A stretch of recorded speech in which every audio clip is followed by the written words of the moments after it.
Waverly Knobs Entertainment presents the Branch Out Podcast with your hosts Evan Charles Anderson and Tatiana Ivan. We discuss all the exciting facets of digital media and marketing for businesses and professionals. Our goal is to empower you so you can increase your knowledge, engagement, and brand identity. Let's get ready to branch out. Thank you for listening to episode 26 of Branch Out, the digital media and marketing podcast with Evan Charles Anderson and Tatiana Ivan. We are very excited because today we have a gentleman who has a ton of marketing experience behind him and so much of a bright future as well. And I'm sure he's very excited to have me say that. But we have Shawn LaVana here, who is currently a vice president of marketing and client engagement. He was the head of marketing at Virgin Pulse, vice president of marketing at Postwire. He's had such speaking engagements as South by Southwest, G Summit, and Captivate, as well as currently a writer for VentureFizz. How you doing today, Shawn? I'm great, thanks. And if I can hire you to be my hype man from now on, that's great. That's the best introduction I've ever gotten. Thank you. Absolutely, anytime. No, but we are very excited to have you share some of your expertise and insight into marketing and digital media and just your experience overall, because I think there's so much that we can learn from each other, from all the obstacles that we've had to overcome to all the successes that we have as well, and just say, hey, look, this has gone right for me. You could try it. I'm not saying it's going to work for everyone, but these are some options out there for you. The options out there are limitless, and you can really grab and go anywhere with anything. So I think it helps to give people an idea of some solid foundation out they can jump toward, basically. Happy to do my best with that today, and I think it's great what you guys are doing here. It's one of the things in the Boston startup community that traditionally didn't happen was the telling of these stories, the lessons learned. It was always one of those things, put your head down, work hard, retire to the Cape, right? And I think that's changing now. I see that changing a lot in the last 4 or 5 years, and I think it's a great thing. I'm really happy that the community is coming together much more and having these kind of things. And I can see through that passion, too, that it makes sense on why you write for VentureFizz as well, that whole startup community energy. Yeah, absolutely. I think it's great what they're doing, what Keith's done for the community, how he's evolved that into something that's very much a storytelling of the community. What are the companies here? What are they doing? What's great about them? How do they help take care of their employees? Those are all great stories that are coming out of there. So let's jump right in. The first thing that we're very curious about, we're always curious about how people get into the industry or the vocation that they're in. So why marketing? What drove you to marketing? Yeah, it goes back a long time, actually. And this is going to make me seem probably older than it should, but I'm coming to accept that now. When the web was becoming, prevalent, I had a friend that we would build websites, and we just started to hack together some websites. My dad had a business in Pennsylvania, which is where I grew up, and we threw one together for him. And then we started cold calling some places, and, it didn't work out as probably, I'd be doing something different if it did work out well. But I learned from it. And what was interesting, though, is that we were doing that right before college. And in the area of Pennsylvania where I grew up, it was considered your success if you were a doctor or a lawyer or something of that sort. And so that's what people went to college for. I didn't start by going to college for marketing. I went for computer science. So I quickly learned, though, that coding wasn't one of the top 5 things that I wanted to do on a Friday evening.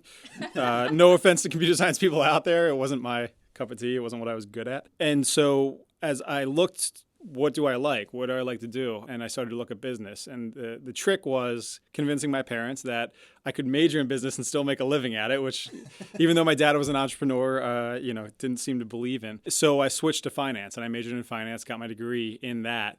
But I'm much more of a practical person, so I like to see how stuff applies, how it works in the real world, as opposed to talking in theory. So when I was a sophomore, I got an internship at a startup in Syracuse, New York, and I stayed with them full-time throughout the rest of my collegiate career. And oddly, right about the time that I was graduating, they were getting acquired. And I stayed on with the company that acquired them for about a year and a half, I guess. And during that whole time, I was doing marketing. I started out as a technical writer. I was doing documentation. That turned into marketing and sales coordinator, did some proposal writing along the way there. And that just kind of built the foundation for my career where it allowed everything to come together. So it was like the digital world was coming full force then. So all the websites and everything else that I enjoyed doing and kind of hacking together came full force with the ability to write and tell stories and figure out what's interesting about a company so that you can differentiate it. And so that's how it started. And it's continued. I've been lucky that it's continued that way ever since. Absolutely. It's actually a great connection, great timing, I think. The fact that you went from the kind of tech industry to all of a sudden, I want to go more into business, and they all of a sudden just kind of merged right at that point. It was probably good timing and luck more than it was anything else, but or just the ability to pick up on something that I thought was interesting, hacking together some websites and trying to make a career out of it, I guess. And you also mentioned, too, the idea of storytelling. Where did your interest in that kind of storytelling come from? Probably the same vein. It was early on, at least most of the tech companies that I worked for early in my career weren't great at it. And I don't know, it's something I'd love to study more of is, you had like the 50s, 60s where in the ad storytelling was key and they would tell 3 to 4 paragraphs of it in an ad. And somewhere along the line that was lost. And I don't know if it was as we converted to the digital era or something else that happened there, but maybe it was just the type of startups I was working for too. They were very feature function, not story. So it was, we're better than this one because we have 2x blah, as opposed to, the story of how it evolved, where it came from, what's different about it, and what it means to your business, or however you want to phrase that. So it always bothered me that we weren't able to tell a concise but memorable story. And as I got more senior in my career, it was one of the things that I put an emphasis on. So it was always there that it felt like, if you want to tell stories, or if you want to stand out from the pack and you want to connect with somebody on an emotional, individual level, which is what all brands in theory should seek to do, then you should definitely be able to tell this in a concise but memorable way, or have key takeaways about it, something that's just different than our server has this. And so as I evolved, it's one of the things I just put a lot more emphasis on. So from your humble beginnings, you had quite the opportunities to experience a lot of different industries and companies. What would you say are some of the core skills that have helped you succeed at all of the different places that you've been at? I was probably just hinting at it a little bit there. So inquisitiveness is number one. Why is it this way? What brought it to be that way? What could it be that's different? What else is different out there? How do we differentiate on that, for example? So a continual learning and just being inquisitive about the world and the companies around you. And I guess, combine that with a little bit of empathy then. So I've always had the ability, for whatever reason, to put myself in other people's shoes. And so if you combine those two things, where you're curious about why they wound up where they are, and you can see the world from their perspective, then you can tell a story. Here's how my brand or my company is going to help you, Mr. or Mrs., prospect. And that's where good stories come from. Here's what you're trying to solve. Here's the pain you're going through. I understand that. And here's how we can help you. I'm making it probably a little bit too businessy there. It should be a little bit more emotional or fun. But I think those are a couple of key traits. And I guess I'd probably finally combine it with simplicity. So if you can be human, be emotional, but keep it simple so people can remember it. Those are all not easy things to do. I think those are the basic core skills. Obviously, there's more that comes about in any kind of day-to-day basis that we could talk about in any different direction. But I think those are the base things that help at least connect with your audience. Actually, I know somebody said simplicity is the ultimate form of sophistication. Don't know who said it. Having a Tim Allen moment, but makes me feel a whole lot better about myself if that's the case. I always assumed, I always went for the simple message just because I didn't understand it sometimes. So if I was in a really technical company and we were talking about VoIP phone systems and how the packets are exchanged across there and why there's data loss sometimes, I'm like, okay, let's bring this back so I can understand this, and then I can help you tell the story. And I always assumed it was just my shortcoming, but that makes me feel a whole lot better. Maybe I was just pushing them. There's Zoseki's man, who's the most interesting man in the world. Now we have the most sophisticated man in the world in our studio. You're going to be my hype man. Now, out of curiosity, too, you mentioned that 50s and 60s were all about story and connection. And then you mentioned that, of course, it deviated away from that quite a bit. Now, you're saying that in order to be successful, the skills that at least helped you to further your career has been to keep it simplistic, keep it engaging, and keep that story. So do you feel that the market for specific industries out there are starting to go back to that, or do you feel like they really need to reevaluate themselves and start heading in that direction? Yeah, it'd be an interesting discussion if it ever changed in the B2C world, right? If you look at Under Armour, for example, I love their new video with Michael Phelps. I don't know if you've seen it yet, but it's great storytelling and they don't even say a word, right? It's amazing to watch that. And I think so good, solid brands, Nike, tells stories without having to dive deeply into it or get into the nuances of it, of why their shoe's better than Adidas. You never see that. It's just great athletes use our shoes. I think it's probably always been there, at least in the great brands for the B2C. I think B2B is coming around to that, not just in the bigger brands. It's been amazing to watch how Apple, for example, just through a stellar product has just taken over every single organization now. When you see somebody carrying a Lenovo or a Dell, you look at them differently than if they're carrying a Macintosh, right? Or I shouldn't even say Macintosh. But if they're carrying an Apple product, you look at them differently. And so those are the things that we associate with a brand. And I think B2B, the world is coming around to that now. And where I was at Virgin was a good example of that. We wanted to be able to storytell and tell that story through the effect it was having on companies, but more importantly, the effect that it was having on the employees that were the day-to-day of the program. And we sought out those stories. We captured them as often as possible, even to the extent of there was one that just came out recently. We did a Morton Salt video about a year ago, give or take. But there was a follow-up done to it that they interviewed specifically one of the employees of Morton Salt and the changes that he's had in his life. He stopped smoking. He's running more. He's training for a marathon. Better relationship with his family. All these great things that come out of it, those are the things that you remember. It's not that we purchased Virgin Pulse because they were going to give us a 3.1 ROI on our healthcare cost savings. It's here's the effect that it has on people, and it makes, again, you, Mr. and Ms. HR, are a great employer, a great company to work for because you're helping to take care of them. And that's the message you need to reinforce. And I think it's coming through more and more. I think you're seeing more B2B brands tell a better story. And so it's certainly evolving back to that way. It might be, my suspicion would be, it helps them cut through the clutter. If everybody else has the same features, or if you're all competing on price, you're at a race to the bottom. But you can command a premium and be a better, longer lasting company if you establish a brand. I think that's where we're returning to right now. It's very interesting, too, because at least from my experience and my research and so forth into marketing and where it's gone, it used to be back in the day, and especially it was very true with my family, where people bought a Ford. That was just what they did. They didn't go to Chrysler. They didn't go to anyone else like, well, my grandfather had a Ford. My father had a Ford. I'm going to have a Ford, too. And then, of course, we started to deviate away from that because it's like, well, what else is out there? What are the options? And I think, too, some of it was like the marketing just hadn't changed because companies such as Ford were just so used to that being the situation where it's like, well, we already have the brand loyalty. We don't have to keep working at it. And I feel like it's really important, and I'd love to get your insights onto it, that it's really a marathon. It's not a sprint. It's not a short race. You've got to keep at it and not just say, oh, well, we've already established our brand loyalty, so we don't have to worry about it anymore. We can just ride it out. Yeah, having consistent brand touch points across every aspect of your company for sure is the hardest job that you can have for multiple reasons.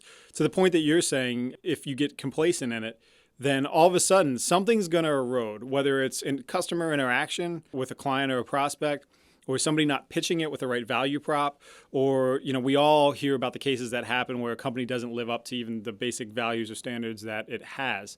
And those are all those things that come through in a brand. And it's really difficult as a marketer to, one, engage people across all those spectrums, to have the information correct throughout all those spectrums, and to keep it as an evolving thing, because if it's not evolving, if you get complacent, then you've lost. And I think that's the great example is how did the imports differentiate at that time? My family was the same way. It was always either a Ford or a GM product, so we were a little bit more broad.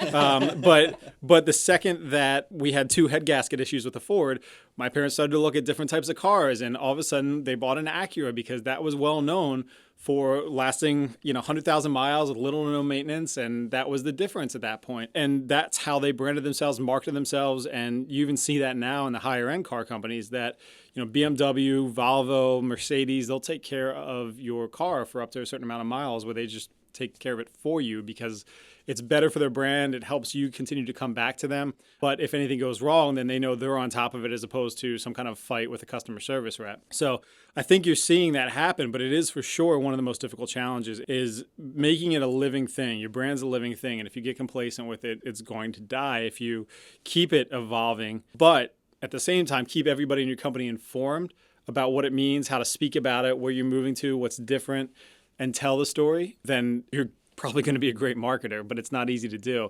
I think it's when we set out, for example, at Virgin Pulse to change our messaging and get the news story down, my comment at the time was, if we can have this be in place for a year, then we've won a little bit, right? If this buys us enough differentiation for a year, that's the best we can ask for. It doesn't say that you totally change the course of direction, but it's an evolution. You continue to make changes that push the industry forward, that show you're innovative in the example of Virgin Pulse, and that allow your company to back up that story.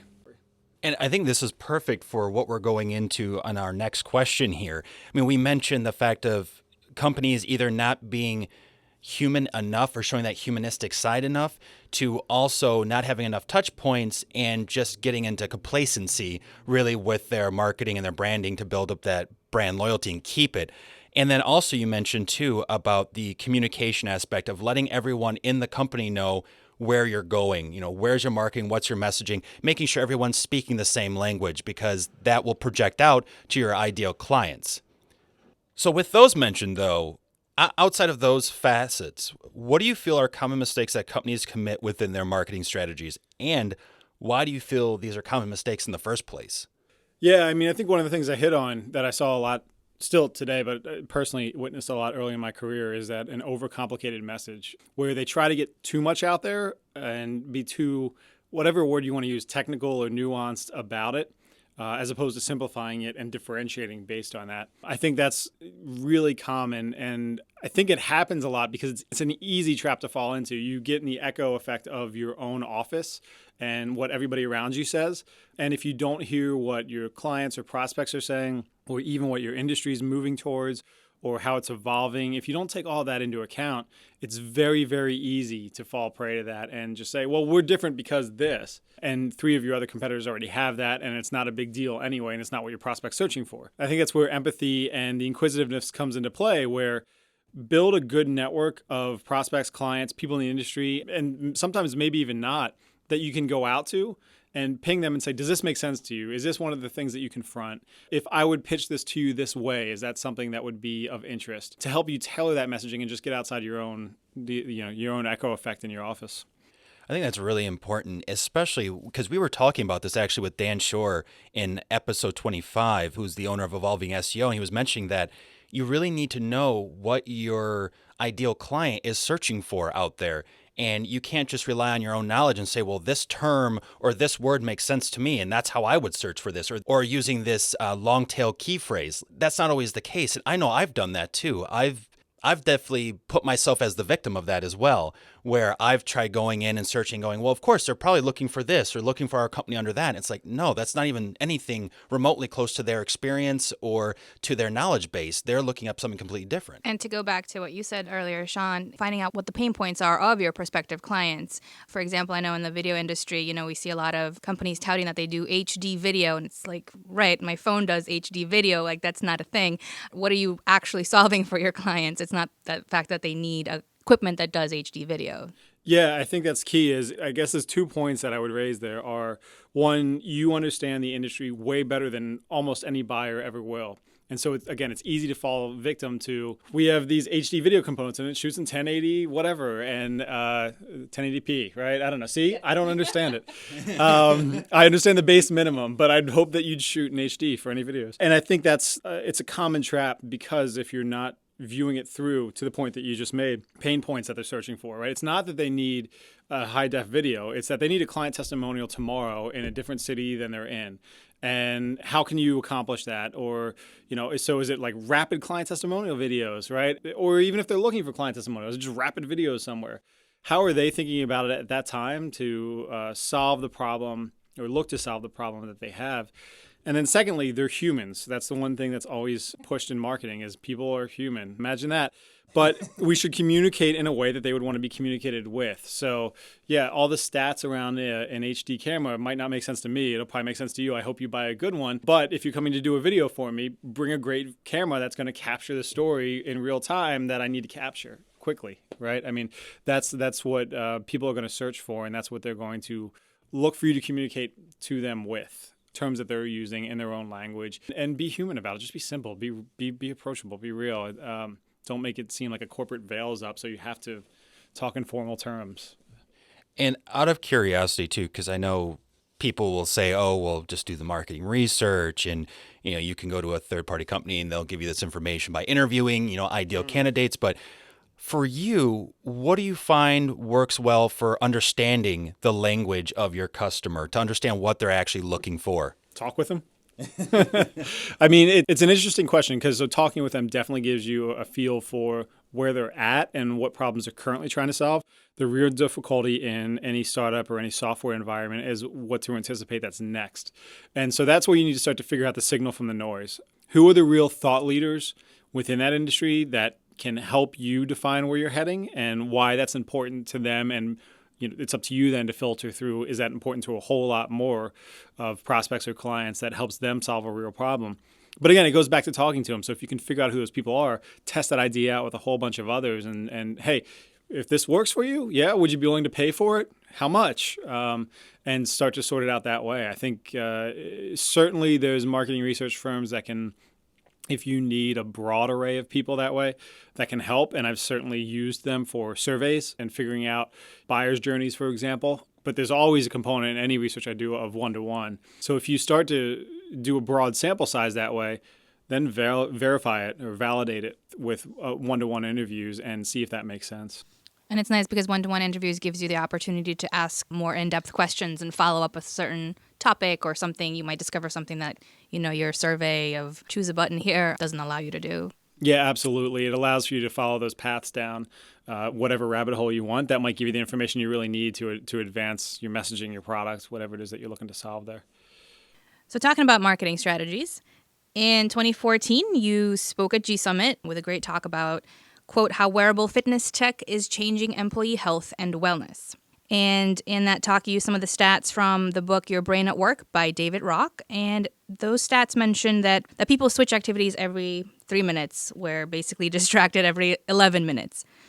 So with stats like that, how do you think marketers can earn the engagement of their target markets more effectively? That's one of the scariest stats to me, just generally where we're heading as a society, which is... Sorry, what did you say? I saw something shiny. You fooled me there for a second. That's one of those things that really worries me is we're checking our phones on average, I forget anymore, 200 and some odd times a day, where we're just picking up our phone, looking at it, for whatever reason. And it's just habit at this point. It's habit that you check your phone, whether or not there's an alert there, or whether or not there's something that you have to do. There's entire industries, almost any game that you download on your phone now has those alerts that pop up that's like, hey, your battlefield's tanking right now. You have to come back. And it's scary that those are basic switches, right? That's like, I'm talking to you guys now. I'll check my phone, but then I'm right back in it. That's just a quick thing. I probably don't lose a whole lot of train of thought. What's talked about there is we switched context every 11 minutes. And so that's the scary part, which is that I'm talking to you doing a podcast now, but 11 minutes from now, I'm going to be out mowing my lawn, right? And then, so I'm not thinking about the podcast. And then 11 minutes after that, I'm going to go for a run. And then 11 minutes after that, I'm going to go do a project. It's that kind of thing that's happening, but apply that to the workday, which is that I get a Snapchat message on my phone from a brand, which is what we're talking about here, that it distracts me and I'm looking at it. And then I switch back and I start to type out an email, but then somebody comes up to my desk and interrupts me. That's what's happening any given day. So it's really tough for people to do thoughtful, deep meaning, creative work, to have a high plasticity, which means that they're solving problems from different angles. They don't get deterred if the first angle doesn't work. They think about different ways. And it's really tough as a society then for us to advance that, for us to, one, cut off from that, to change the habit around it so we're not falling victim to that. But then as companies really recognize that employees can't bring their best every day. I'll get off my soapbox for a minute and answer the question that you asked, which is, I think, to cut through that clutter and earn that engagement, the thing that I'm finding works best, honestly, is personalization. And the reason is we have the ability through a lot of different systems now to figure out what people are interacting with, which gives you somewhat of a context for what's really important to them, relatively speaking, in that moment. And then the question is, how do you best reach them and message them, which testing can help you do. And so I think the way that you cut through that is, what do they care about, and tell a really solid story around that. If they're trying to solve a problem and you can see them working down this path by engaging with, for example, different pieces of content, then hit them with an email that's going to say, here's how you solve this problem. Or if you have other ways to reach out to them. I think it's one of those interesting topics that marketers always try the next new channel, and then we ruin it for everybody. So all of a sudden, when you're in your Twitter feed now where people engage, you're seeing just constant sponsored updates, most that aren't relevant to you. So they're not getting the personalization part right. And I think that's the key, is really knowing what that person wants in that moment, and then finding the best channel to reach them with the right message.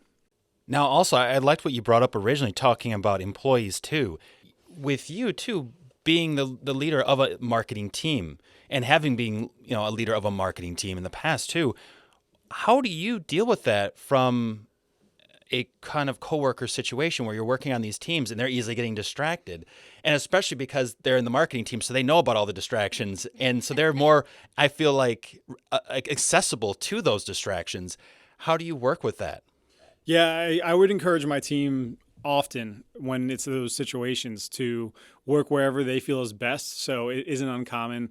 One of the companies I worked for early in my career was a virtualization company. They made software that helped virtualize teams, but help them communicate. This was before Slack became key. And so they focused on the call center aspect of it. But I got very comfortable through that, of teams being remote, of people being everywhere, of managing dispersed populations. And so it's easy then just to leverage that and do what's best at the time. We can fall victim to a lot of meetings and just be responsive to that and be responsive to our calendar and our email.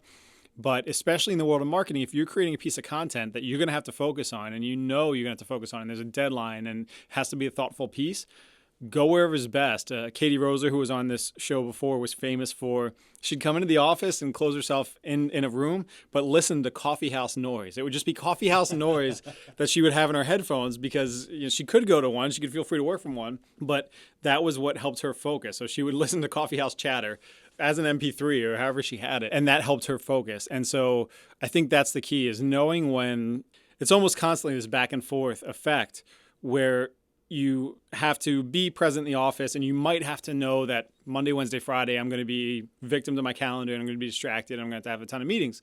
But on Tuesday and Thursday, those are my days that I'm going to set aside, and I might work from home, or I might go to a coffee shop, or I might just close myself in an office somewhere and really get done what I need to get done. And I think it's important early in your career, number one, when you're producing.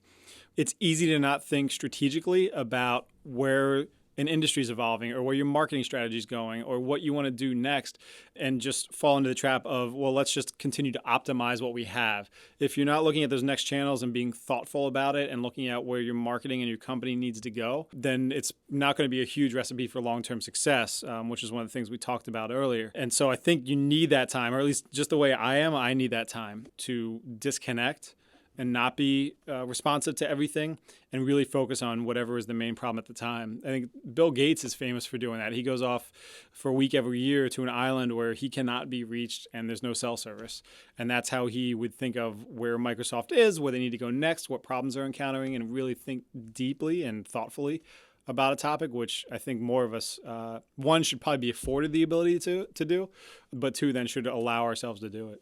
I'm really glad that we're actually touching base on this, though, because I've seen so many articles now coming out about health, and especially mental health, because we get so easily distracted and we're splitting our attention to so many different things, whether it be actions, whether it be people, whether it be devices, especially devices, that we're seeing more and more anxiety, more and more stress, including in the workplace, and more mental health issues that arise because of that stress and pressure in individuals. And it's very scary, and it's exhausting too. Like, I know for myself, running around, I have to answer this email, but I'm doing something else, then I have to go into my CRM, and then I'm just splitting my time into so many locations and getting so distracted. And by the end of the day, I'm just worthless. I'm just so mentally exhausted, because it's a muscle. Your brain is a muscle, and it would be like running and just keeping at a marathon pace for the entire day. And we're just not built to do that. And I think that the open office concept also serves to antagonize this, because on the one hand, it's great. You can get to collaborate with people much easier, and you can move over here and you can sit over there and you can do all this other stuff. But at the same time, you're now constantly bombarded by stimuli from your coworkers, people having conversations, their phones going off, all this other stuff. I know that I think when I first saw Google's Space back in whenever, early 2000s, that they had it open, I thought that was fantastic, because here I was in my little cubicle and I couldn't see anybody and couldn't hear anybody. But having been in several different open offices, I can guarantee that now I just want to just shut myself in a room and just have sensory deprivation so I can get the stuff done. Yeah, I think it's a blend. On any given day, you're going to want a different working style, potentially. And it's the point that we were just talking about. What kind of mode are you in that day? Are you in a reactive mode, in which case sitting out in an open office is fine because you're not going to try to do anything terribly thoughtful. It's not meant to be offensive. It's just, you're going to be reactive all day. It's you're going to be sitting in meetings and applying your thoughts there as opposed to sitting at your desk and trying to write, for example. I think that's where a lot of companies are headed. A lot of the ones that are building their new headquarters now, they're building it so that the offices are open, like literally the offices with doors are open in the sense that you can go in there and sit there and claim one for the amount of time that you need it, or you can go sit at a desk that day, or you can sit out in the foyer or the lobby to get sun or whatever it is that will help you work best. And you are going to be the one that recognizes it that day. But Evan, I think to the point that you made earlier, the line that I used to always say was, if you have a full day of meetings on your calendar and you get through that entire day, how do you feel? And when I would ask this at meetings, the answer was always exhausted, right? People always feel exhausted. And it's not like you're, to the point that you made, you're not running 26.2 miles that day. You're sitting in a chair. But being responsive all day, trying to keep up. And then, by the way, after having those meetings all day, you were either multitasking in those meetings and not giving it your best so you could keep up on your email, or you now face an entire 2 to 3 hours of email that night or the next morning to be able to overcome that deficit. It's a tough ask that we're making of employees right now. It always amazes me, when you see the surveys, the percentage of companies that expect their employees to be constantly responsive to email. Mm-hmm. Do you know what that's asking them to do? That's asking them to literally be tethered to their phone all times. And if they're with their family, they're unwinding on the weekend or whatever situation they're in that helps them relax, and all of a sudden they hear the ding, they're now responsive to that. It's a Pavlovian effect. Exactly. I heard the ding. I have to check my email. I'm distracted. I can't think thoughtfully about this. Let me type off a response that probably doesn't need to be sent right now, or is certainly not going to be thoughtful. Okay, I'm back where I should have been in the first place, right? We need to allow that disconnect to happen. Or else, you'll see the anxiety rises to the point that you made, the stress rises. And those are not the employees you hired, or at least certainly it's not what you hired them for. You didn't hire somebody to respond to email 24/7, unless you hired a customer support person, which that might be part of the deal. But there's certain roles that might play into if you're, critical operations or something like that. But those should be the rarity, not the rule. And I think that's what you're hitting on, is that we need to allow people to be more thoughtful. And I think one of the things I always find about my companies is I'm thinking about the business no matter what. No matter what. If there's a problem I'm trying to solve, it's going to bother me the entire weekend or all night or for a week or a month until it's solved. And I'm already bringing that there. Wouldn't you have me thinking about that in a positive light or in a constructive way, as opposed to being bitter that I have to respond to email all the time because that's the company mandate, or whether it's official or not, that can be the culture that a company brings about. And I think it's just one of those important things. We're getting distracted here from talking about marketing, but I think it's one of those important things as companies evolve that we need to pay more attention to now. Well, it's interesting too to note the landscape that our customers live in, which is this constant stream of distractions at home, at work, and then, right, how do you engage them effectively without making it feel like you're just another nagging distraction? In the marketing world, I think this applies in a big way too to agencies. And I always try to hold myself to a high standard of engaging with agencies in the same way that I'd engage with my employees. My wife runs just a small agency where she does PPC and SEO consulting. But I see it there, and I've seen it with other marketers where they hammer the agencies because they're under a lot of pressure. They don't know how to respond to it. So all of a sudden as an agency, then you're put in this responsive, stressed, chaotic mode. And you're certainly not going to do your best work for that company then. So if you treat them like you would treat employees and then partners of the business, you're going to get, one, a whole lot more effective work, and then two, somebody that's not burned out all the time when they're working on your account. Yeah, the company is only as strong as its people. And if you don't have strong, healthy people involved because you're exhausting them or bombarding them with distractions, of course, the end product is not going to be where it should be. And overall, it's not only going to affect your employees, but it's also then going to affect your clients too. And unfortunately, I think with some companies, it takes up into the point of where it affects the clients, where then it becomes a situation rather than seeing it beforehand from people coming in with bags under their eyes and, dragging their knuckles on the ground. And all of a sudden we've, devolved into Neanderthals just to get to the desk. I could go on for hours about this, but I completely agree with that. And we see it every single day. And I think it's important, no matter what department, especially the marketing department, though, because there's so many high stakes situations and there's such tight schedules at times of, we need to overhaul everything or we need to get this content out right here, right now, that we need to be cognizant of it and not just plow through and say, go, go, go, go, go, because it's going to affect everything in the end. Yeah, I think you see it in marketing in a big way in dev areas or engineering areas too. Everything that you produce, more or less everything that you produce, touches the outside world in some way. And so the question that I would ask to the point that you brought up is, if a client needs to find fault with it in order for it to bring about a change, what change does it bring about then? Does it bring about, hey, we're going to work even harder now and longer hours? Or does it bring about the underlying cause of this was actually our employees not sleeping, they're stressed, it's chaotic, we don't have a good roadmap. So let's change all of that and make it easier to do work and that they can do more thoughtful work or more creative work. And in the marketing department, that's huge. That's why with my teams, I encourage them to do what's best for them.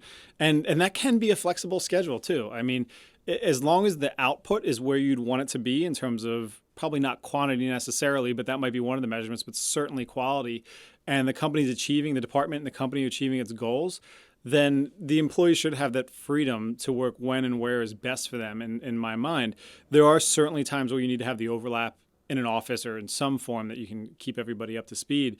But if you push the other way, where we were talking about open office concepts earlier, and you force somebody to work in an open office concept that's not conducive to their creativity, for example, as a marketing department, then you're not going to get their best work.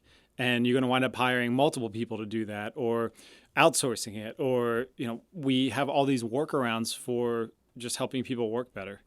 And I think that's the key, is making sure that they're their best, whether it's mentally, emotionally, physically, and work in an environment that's conducive to being their best then too. This whole show today, it has been, I think, one whole wow segment or words of wisdom segment that we usually wait till the very end to ask. But I think everything you've said has hit on so many facets of marketing and of business, and especially people who are just trying to launch themselves and their company out into the world. But is there anything else that you would suggest to these folks outside of everything else that you've already just shared? Yeah, so this all comes from the caveat that I make everything up that I say. Nothing has a bit of sense. You're the expert. We believe you. You believe me that I make it up then too. No, so this all comes from the caveat that this has been my experience and what's worked. And there's different things for different companies, different employees, different people. But I think, if you're starting out and, wondering about where to drive marketing or where to take marketing, the only words of wisdom that I could give for the extent that that's worth is to a little bit crib on Ben Horowitz's product market fit being everything.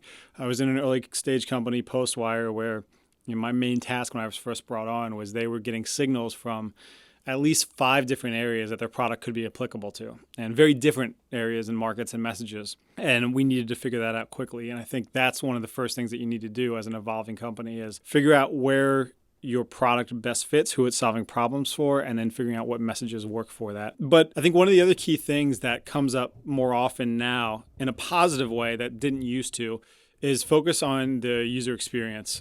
I think it used to be an afterthought, where now you see people hiring designers, hiring UI, UX people to really focus on who's interacting with your product, what's it like, does it delight them, is it easy to use, is it simple, is it something that's engaging. That didn't happen as much as it does now, and I think that's a positive thing. So I think once you find your product market traction, sort that out as well, which is if you're making a product, make it a great interface, or if it's not a product, make every engagement that you have with a prospect or a client delightful. Seek ways to make their lives better, and seek ways that you can just spontaneously delight them, whatever that might mean in your market.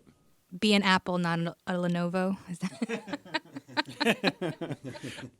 We joke, but I mean, I don't know. Am I the only one? Am I the only one that judges people that? Yeah. No, I definitely, and I'm an avid Android user, and every time I see an iPhone, I'm like, or the iPhone cases, everywhere, I'm like, oh, I should just get an iPhone instead.